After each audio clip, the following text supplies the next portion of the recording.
Hello ladies and gentlemen, welcome to Back to Way Back, home of the musical TARDIS. I'm Kumerai Fang, and welcome also to the first part of our Way Back premiere.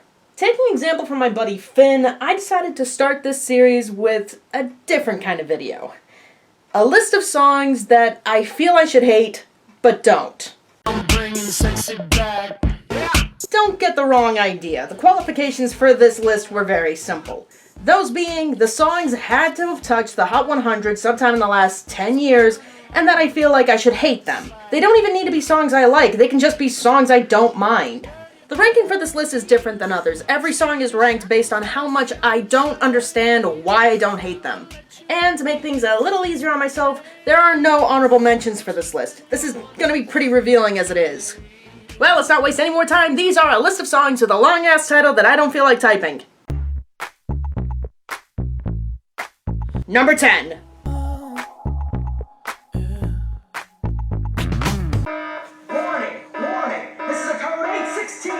Warning, incoming controversial opinions. Avril Lavigne.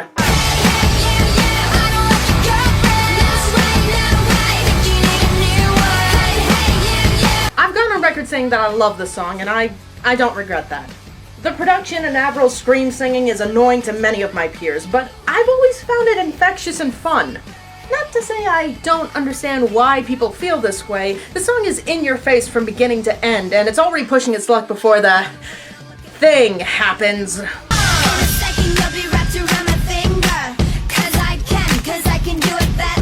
I used to not mind this part, but then Shake It Off came out, and with each passing day, little by little, I've grown to regret ever finding enjoyment in it. My ex-man brought his new girlfriend. She's like, oh my god, but I'm just gonna shake it.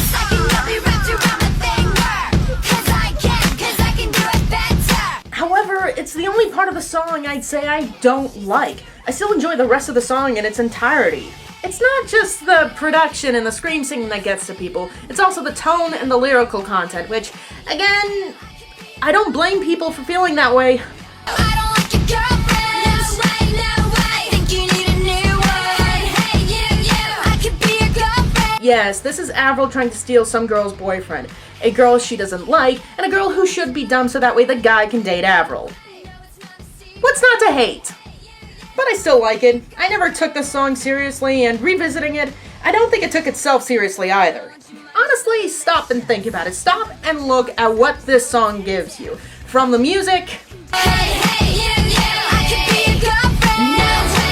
No way. to Avril's tone and delivery, You're so fine, I want you mine, you're so delicious. I think about you all the time, you're so addictive. to the actual lyrics themselves. She's like, so whatever, you can do so much better. I'd argue that this song sounds more like a satire of what my peers claim it to be, and I think it's a lot of fun.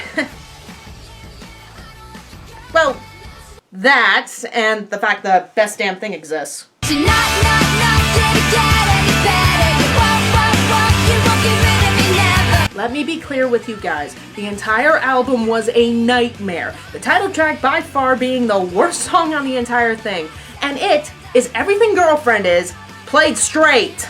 I hate it when a guy doesn't understand why a certain time of month I don't want to hold his hand. I want to skin this alive. Also, the rap verse on Girlfriend, count your blessings that that's the one that got popular, because, oh. Always give me what I want. Give me a beat. You're very, very good to me. Featuring the worst moment on the album by far. Let me hear you scream That never fails to make me flinch, I swear. So yeah, call it the lesser of two evils if you want, but I still enjoy it. Do I condone the behavior? No. Should I find this annoying like the rest of the album? Probably, but I won't deny myself a good time. And Girlfriend is always there for that. At least for me. I'll admit I was wrong. What else can I say? Number 9. Lay my head and not my heart. Okay, we started with one of my more controversial opinions so far. Considering how infamous the song is, we can only go up from here. Right, MT?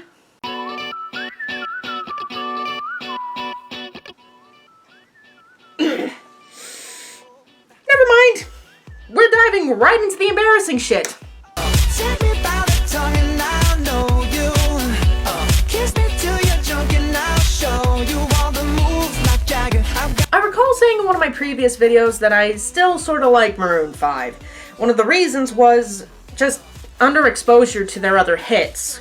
The main reason was because one of the hits I heard when they sold out was this one.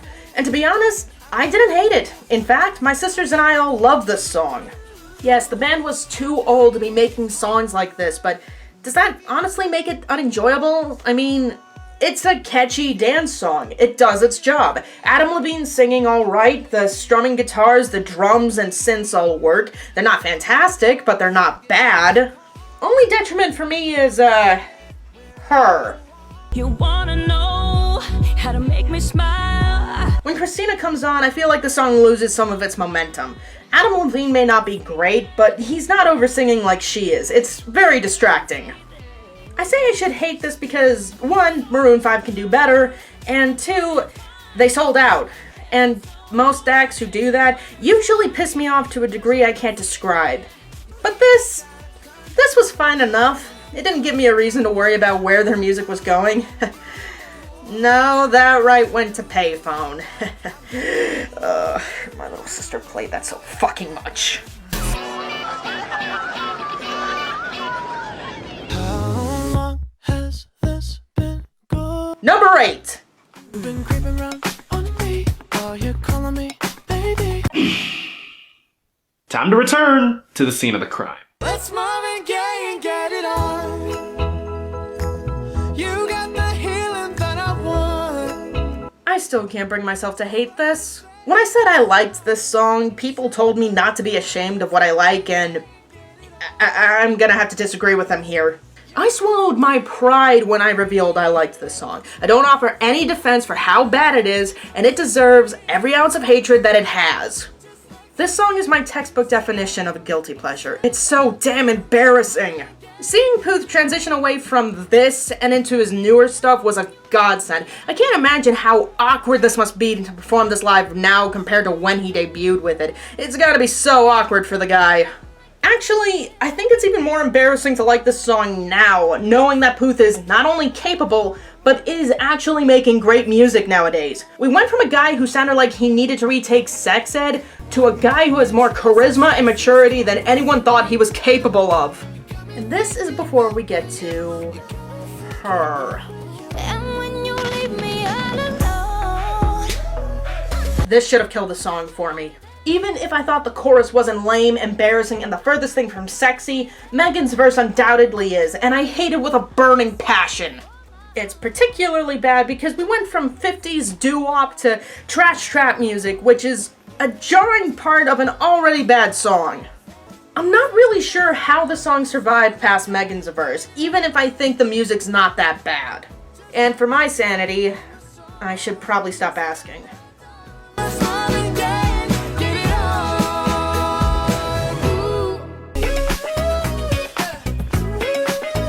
Number 7.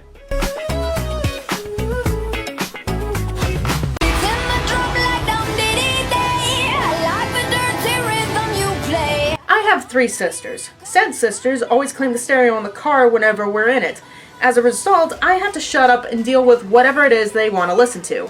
For example, one time my eldest sister drove me home and decided to play Hey Mama. I made my distaste known and she didn't care. She called it a good song and I suffered through the car ride. However, that's not to say I always have to grit my teeth and bear. We like a lot of the same music, and they can occasionally make me change my mind about a song I don't like. In fact, one time my family and I took a trip to the Adirondacks, and said same eldest sister decided to play this song. I said I didn't like it, but as the song kept playing, they eventually made me come around on it. Even though I still feel like it doesn't deserve it. Let's rage. Nobody will ever rage to this, and you know it. And who you were gonna come to me. And here you are, but you better choose carefully. I really don't think it deserves it. The lyrics are dumb, the production is too bare for its own good, and the drop is disappointing in every way possible. There's no going back. I will admit that the build up to the drop is actually pretty decent and is arguably the best part about the song, but the verses fucking suck, especially his verse. She's a beast. I call her karma. She eats your heart out like Jeffrey Dahmer. Juicy J sounds more checked out than the beat. That's fucking pathetic. I don't think there's much more I need to explain on why I should hate this. The song has as much to offer as it has going on. I don't seek the song out, but if it comes on, I'll tolerate it. Gotta love family, right?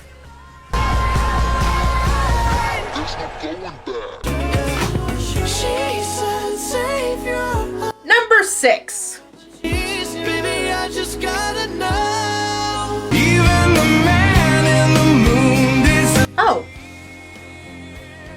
Speaking of family, tell my mother, tell my father, I've done the you guys remember Shinedown? No? Oh, here's a bit of context. Shinedown are a mainstream rock band who got signed in the early 2000s. In 2009, they released The Sound of Madness, an album my older sister loved and had no problem exposing me to. Now, Shinedown as a whole usually make one of 3 types of songs. The decent to mediocre tracks, no one gets out alive.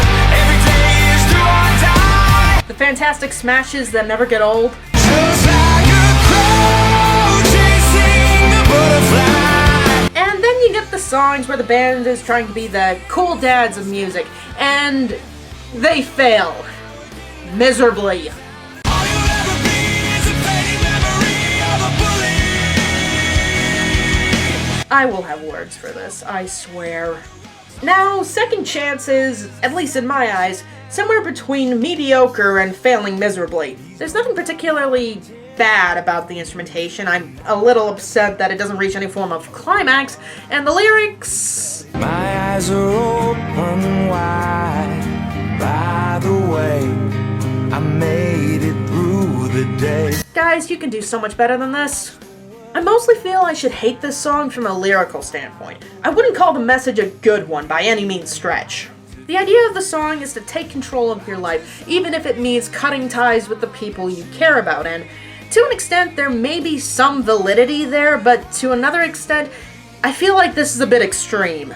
The narrator in the song feels like they're stuck in a rut, but there's very little in the song's content that points to the parents being the controlling figure forcing this person away from what they want to do. Compare it to Numb by Linkin Park, who actually have enough detail to portray this controlling shadow hanging over their heads. For all I know, these parents just want the narrator to have a solid foundation to support themselves, which is not an uncommon thing. I truly believe that this song could have been done better if it was more about getting out of the slump and pushing forward. And since that's sort of what it's going for, I feel confident saying that there's better out there, and I kind of wish I was more annoyed by this than I am. Well, at least they got better from here. Sometimes goodbye is a second chance. Number 5. I used to not care about this song. 2016 made me go back to it, and I found myself enjoying it. At the time, I thought it was just because of the artist in question, but, nope. If I could write you a song to make you fall in love, I would already have you up under my arm. Let's get the negatives out of the way. First off, this song hasn't aged well. It really hasn't. Also, the content is dumb. Incredibly so, but I don't need to tell you guys that. The entire song is screaming, compensating for ineptness. The way that you look when your steps make that much noise. Shh. But the main reason I feel like I should hate this is because of Posner's singing. This breathy, weak voice should just be the worst. I got you all figured out. You need everyone's eyes just to feel seen. Ladies and gentlemen, the late 2000s version of 2016 Charlie Puth. Which is kind of ironic now that I think about it. I mean, Puth topped my worst list for that year, while Posner topped my best list. But even then, that doesn't make Cooler Than Me any less of a disaster. The only thing that I think is actually good about the song is the intro, If I could write you a song to make you fall in love. which is basically the hook over some better, less dated, more atmospheric production, which I wish they stuck with. Even with that good intro, I feel like the rest of the song should have killed any liking I had for it, especially since the dated stuff pushes the good production to the back of the mix. I wish I didn't notice that part. She said, boy, tell me honest. Number 4. Was it real or just for show? Yeah. I know I can treat you better than he can. Hey guys, guess what? I hate this song now. Yes!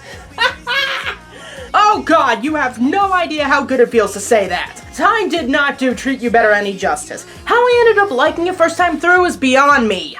The whiny douchiness, Mendez's terrible singing, the manipulative lyrics, all paired with this train wreck of a production. I am so glad I can say that I hate this now.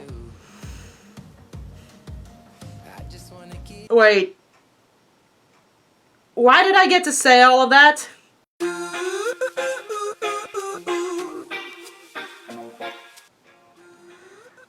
Oh, fuck me! You and I go hard at each other like we're going to war. You and I go rough, we keep. My credibility just hit the shitter. You guys remember when I said that I was only exposed to a few of Maroon 5's hits when they first sold out?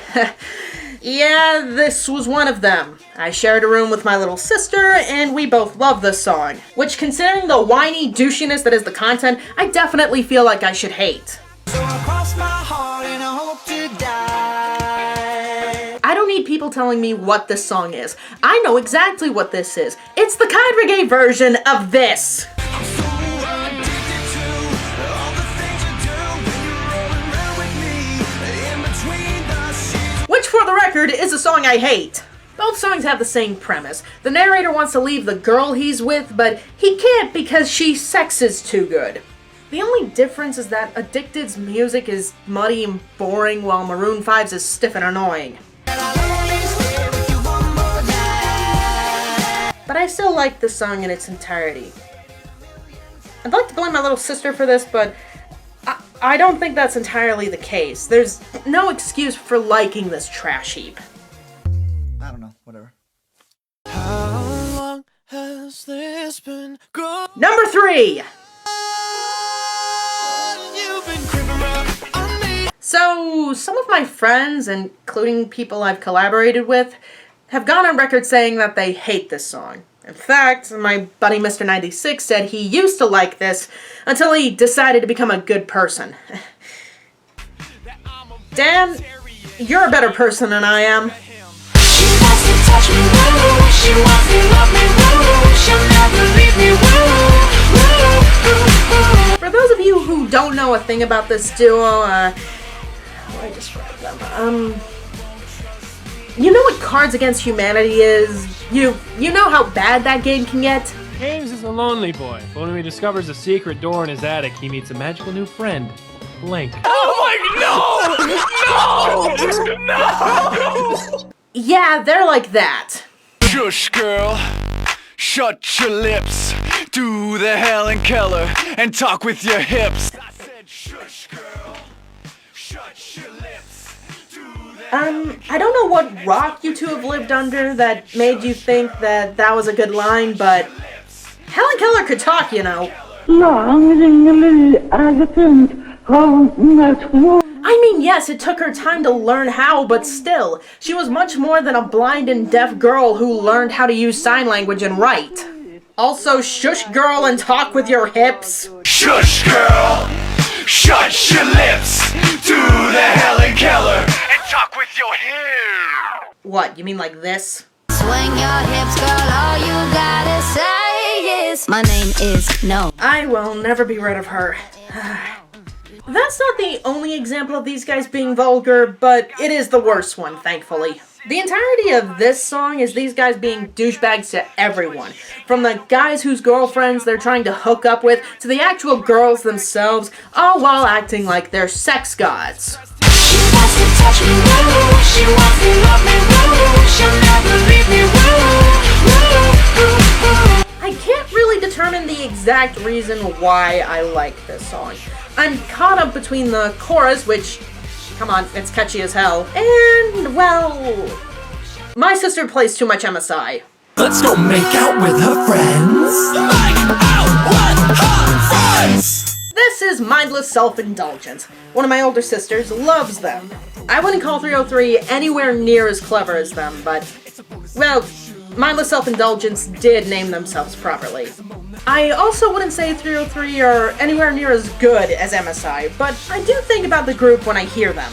That fact feels wrong, and it makes me feel like I should be pissed on top of what the song's content is. But I can't. Trust me. Number 2. If you head into music criticism at all, here's something I should warn you about. There are songs that, from the moment you press play, set off alarm bells in your head. Most of the time, the song starts with sounds that just tell you how bad the song's gonna be. In 2010, we had this. Popping bottles in the ice, like a blizzard. In 2012, we had this. And in 2013, at least for a little while, we had this.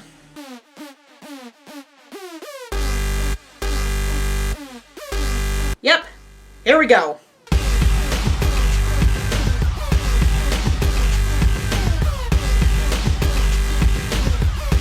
If it weren't for one of my friends and my senpai, I don't think I would have ever learned about the song's existence.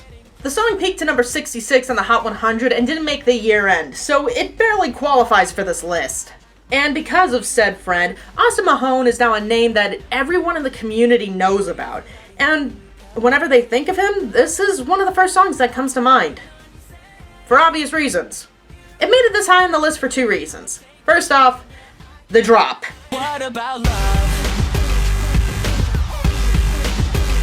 I should find this jarring and grating, and it is, but I just have no reaction to it. It's not even that I like it, I'm just not bothered when it comes on. I had the same reaction to this as I had to something just like this by the Chainsmokers. I'll sit through it, but I don't really care about it, which is surprising because I consider this drop almost as ugly as...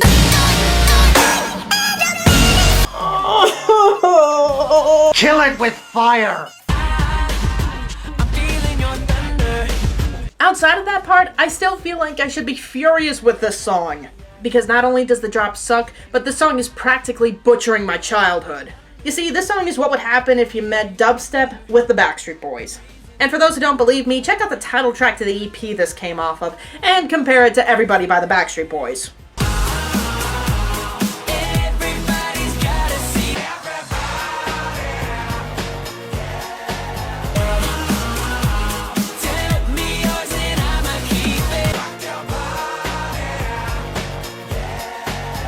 I rest my case. What about love? Back to the matter at hand, though, the producers to this song clearly had their own ideas on how to go about it. Red One decided to almost completely copy Max Martin's formula from the late 90s and early 2000s, while Jimmy Joker made all the noise. Yeah. It feels like a middle finger to a genre of pop I love even to this day, and I can't even get angry with it. Austin's fine, but the music sounds cramped and sweaty. And the lyrics? Well, given this, they're more mature than Adam Levine is on One More Night. Honestly though, that is not much of a compliment. It's not hard to be more mature than Adam Levine these days, and it doesn't excuse how whiny this entire song is. Couple that with everything else I've just said, and this should be custom made to piss me off.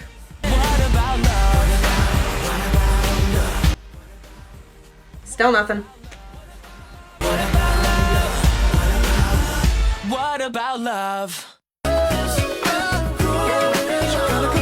Number 1. I've been feeling it lately, baby. I'm not really sure where to begin with this one. I mean, it's the song that made me want to make this list, but like the last song, it was only briefly a thing, late last year actually, and it's probably going to severely date this video. But I've come back to this song more than I care to admit. Warning! Warning! Code 403! Protective shield breached! Warning! Warning! Unwarranted cameo imminent! Brace for impact! What the fuck? Who the hell is trying to hack my premiere? Rodrigo? Well, hello, Kumerai, or should I say traitor? Traitor? What the fuck did I do? That? Using my brand without me? Why would I bring you in to talk about it? You already gave it a full review on The Secret of Austin Mahone. Hashtag Swami coming out, by the way, gotta plug that. But Austin Mahone is my thing. It's a tradition of mine to always talk about it one way or another, and I just feel betrayed and hurt, and you compared it to Young and Menace. What the fuck? I didn't say it was as bad as Young and Menace. I just think their drops are the same level of grading. You don't know you're Austin Mahone, okay? To talk about Austin Mahone means to have some expertise. Do you know what that means? Forcing myself through This Is Not the Album? Yes! Do you know the pain? You don't know the pain! Why would I want to? Austin Mahone try to be Chris Brown? No thank you. You're missing out. Just the mental rewards, whatever, too much to explain. So, I'm here now, made it all the way to your TV to nag you, so you're getting to your number one, I see, and I feel like I deserve some compensation for being left off earlier. I'm not sure that's a good idea. Well, you should have thought of that when you amateurishly talked about my muse without me, so either you can let me talk about your number one, or I'll continue nagging you. Your choice. I don't think you get it, dude. It's not that you can't handle this, it's just that it has one of your biggest pet peeves in music. What, a ukulele? Come on, I can handle that shit. Bring it on. Look, I'm trying to warn— Play it.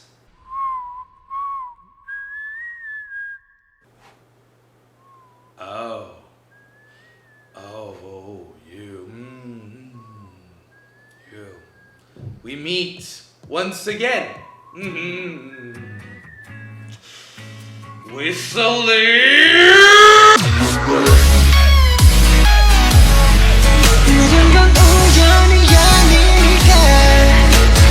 I try to warn you. Well, I'm here now. Let's fucking do this. Okay, this is BTS. They're the biggest K-pop act in the world. DNA was their first ever crossover hit to the US. And I'm not gonna lie, I actually like the whistling put up against the guitar line we have going on here. At least the group knows that this is not a sexy kind of whistle, unlike some idiots. And I think it accomplishes what it's supposed to, setting up the stage for the members of the group to start singing on a laid-back but energetic track. I think the whistling sounds like fucking garbage, because of course I do, but the whistling is actually the least of the song's problems in my eyes. I personally found the way they produced that whistling to sound like a synth in the verses kinda neat, but the rest of the instrumentation throughout the song goes through a lot of different moods with not enough intensity to back them up. Even if I can't stand this sort of laid-back acoustic during the EDM type of songs, I can get the appeal because the verses are very extreme and jarring compared to one another. But here, the verses aren't atmospheric or calm enough, they sound really heavy and processed, and the drop isn't loud or energetic enough. I get the drop. I think it underperforms a lot, but I think it could have gone without the gang vocals. That just makes it sound lame. Also, back on the subject of the verses, I can't believe how weirdly okay I am with how they're structured. Like, they go through several different moods. I mean, the first verse starts off calm. Then it tries to build up hype with not one, but two of the rappers in the group.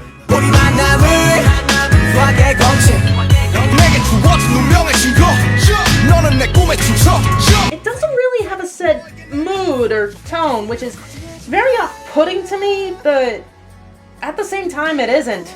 Yeah, I get why that wouldn't be a problem. The thing for me is that I haven't heard a lot of K-pop. I'm only familiar with a band like FX, but isn't the genre supposed to be like catchy or snappy? Because this is really lacking in melodic substance. They constantly interrupt each other in the verses, there's no real progression in the melodies, and that big hook that is the chorus is too convoluted and long and doesn't go anywhere. On the subject of the chorus, Rodrigo, did you notice the vocal effects that they used and just how bad it makes the members sound? Absolutely, the guys have so much echo added to their voices and they're so thinly mixed. I'm kind of astonished how little production value was put in their lead single. It's even worse on the second chorus. You can hear the drop coming and it just merges with their voices and makes it all sound like audio spikes. That does bug me, to an almost unbearable degree. I am kind of surprised they managed to give each member a good amount of time on the mic and not make the song sound too convoluted. But of course, to compensate, they filled out the instrumental with way too many arrangements that make the song become bloated. Agreed. The only time this song takes a chance to breathe is at the bridge. And I say bridge very loosely. It only lasts for a few seconds, and I almost forget it's a part of the song, to be honest. Because then the song picks back up, leading to the final drop, which, in my opinion, is the most crowded part of the song. Yeah, way too many things happen here. The hook, the drop, more vocalists, an added outro, yet it's not intense enough to even be annoying. To be fair, because of that lack of intensity, I don't dislike the song that much. It's never grating or flat out not good. It's just way too convoluted, kind of boring, and somehow underwhelming. Wait, so you criticized this song a lot with me just now, so why do you like this song so much? Well, despite all the song's flaws, I've always found it weirdly compelling. I don't know what it is about this mess of a song that makes me come back to it, but ever since I first heard it, I can't look away and forget about it. You can tell from listening to this, it's a bunch of American pop tropes meshed together, and it's not even done well. It's the audio equivalent of throwing things at the wall and hoping they'll stick. I swear, I've heard all the elements in this song done better, which is saying a lot because this isn't even one of the worst or weirdest songs they've put out. What do you mean by that?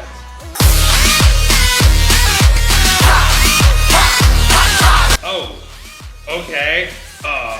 Oops. That's like some screaming at me.